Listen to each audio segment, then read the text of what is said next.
Hello everyone, आज हम पढ़ने वाले हैं विद्युत चुम्बकीय प्रेरण तथा फैराडे के नियम, जो कि बीएससी सेकेंड ईयर के बहुत इंपॉर्टेंट टॉपिक है।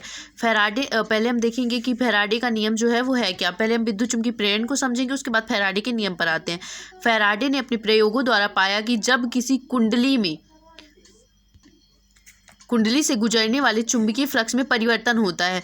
जब पाए किसी कुंडली, यहाँ पे मान लीजिए कोई कुंडली है, उससे कोई फ्लक्स गुजर रहा है और उसमें क्या हो रहा है, परिवर्तन हो रहा है, तो कुंडली में एक विद्युत वाहक बल अपने आप उत्पन्न हो जाएगा।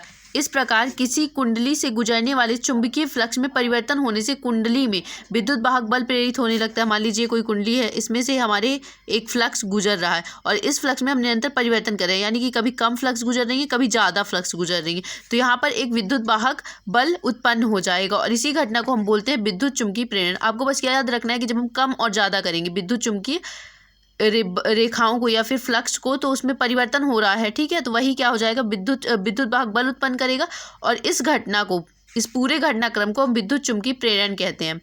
फैराडे ने अपने प्रयोग के आधार पर विद्युत चुम्बकीय प्रेरण संबंधित निम्न 2 नियम दिए थे। फैराडे के विद्युत चुम्बकीय प्रेरण के नियम इन्हीं ही कहते हैं, जो 2 नियम उन्होंने दिए थे। चलिए हम देखते हैं वो 2 नियम कौन कौन से हैं।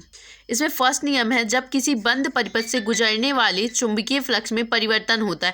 जब किसी बंद परिपथ से, ये मान लीजिए कोई परिपथ है जो कि हमारा बंद है, तो परिपथ से एक प्रेरित विद्युत वाहक बल उत्पन्न हो जाता है। विद्युत वाहक बल कैसे उत्पन्न होता है, जब हम इसमें क्या करते हैं, विद्युत फ्लक्स प्रवाहित करते हैं और उस पर कम ज़्यादा करते हैं, तो उस पर विद्युत वाहक बल उत्पन्न हो जाता है, जिससे परिपथ में प्रेरित धारा बहने लगती है। अगर यहाँ पे विद्युत वाहक बल उत्पन्न हो गया तो यहाँ धारा आई जो है वो बहने लगती है, तब तक कि चुंबकीय फ्लक्स में परिवर्तन जारी रहता है।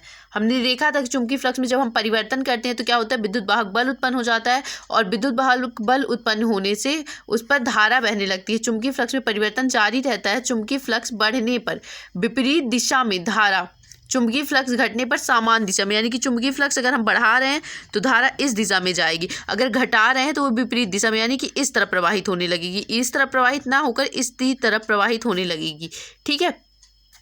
ये उनका फर्स्ट लॉ हो गया। अब सेकंड देखते हैं, प्रेरित विद्युत वाहक बल का परिमाण चुंबकीय फ्लक्स में परिवर्तन की दर के अनुक्रमानुपाती होता है। यदि फ्लक्स परिवर्तन की दर एक समान बनी रहती है तो स्थिर विद्युत वाहक बल उत्पन्न होता है। तो इसे थोड़ा सा आपको मैथमेटिकली भी सॉल्व करना पड़ेगा। यदि प्रारंभ में किसी बंद परिपथ से संबद्ध चुंबकीय फ्लक्स 5 वेबर है, पहले हमारे पास चुंबकीय फ्लक्स कितने हैं, 5 हैं, तो dt सेकेंड में एक समान दर से बदल कर उन्हें क्या कर देंगे, बढ़ा रहे हैं, यानी कि 5 + d 5 वेबर हो जाएगा। उसको हमने क्या कर दिया, dt सेकेंड में इंक्रीज कर दिया। चुंबकीय फ्लक्स में परिवर्तन की दर क्या हुई हमारे पास, कितने में, dt सेकेंड में किया था तो d5, यानी कि 5 हमारे प्लस फ्लक्स है और उसको बदलने की दर क्या थी, dt थी, वेबर प्रति सेकेंड। फैराडे के द्वितीय नियम के अनुसार परिपथ में प्रेरित विद्युत वाहक बल E जो होता है डायरेक्टली प्रोपोर्शनल टू होता है d5/dt के, इक्वल टू, जब हम इसे क्या करेंगे, ये अनुक्रमानुपाती नियतांक हटाएंगे तो उसको -d5/dt ले लेंगे।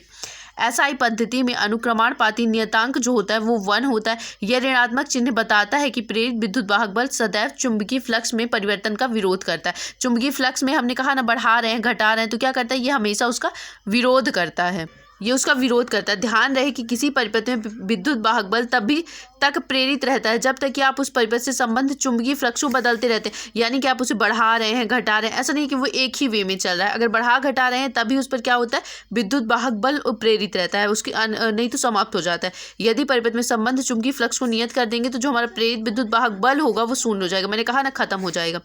यदि परिपथ एक कुंडली है तो कुंडली में तारों के फेरे, यदि हमारा ये जो परिपथ है, यहाँ पे क्या है, एक कुंडली है। कुंडली हम कैसे बनाते थे, आपने देखा होगा, यहाँ पे कुछ ऐसे ऐसे ऐस करके हम 11th-12th में इस तरह से किसी कुंडली में क्या लगाते थे, तार लगाते थे। तो मान लिया हमने n तार इस कुंडली में लगा रखे हैं, तो कुंडली में प्रेरित विद्युत वाहक बल क्या होगा, E = -N/d5/dt वोल्ट।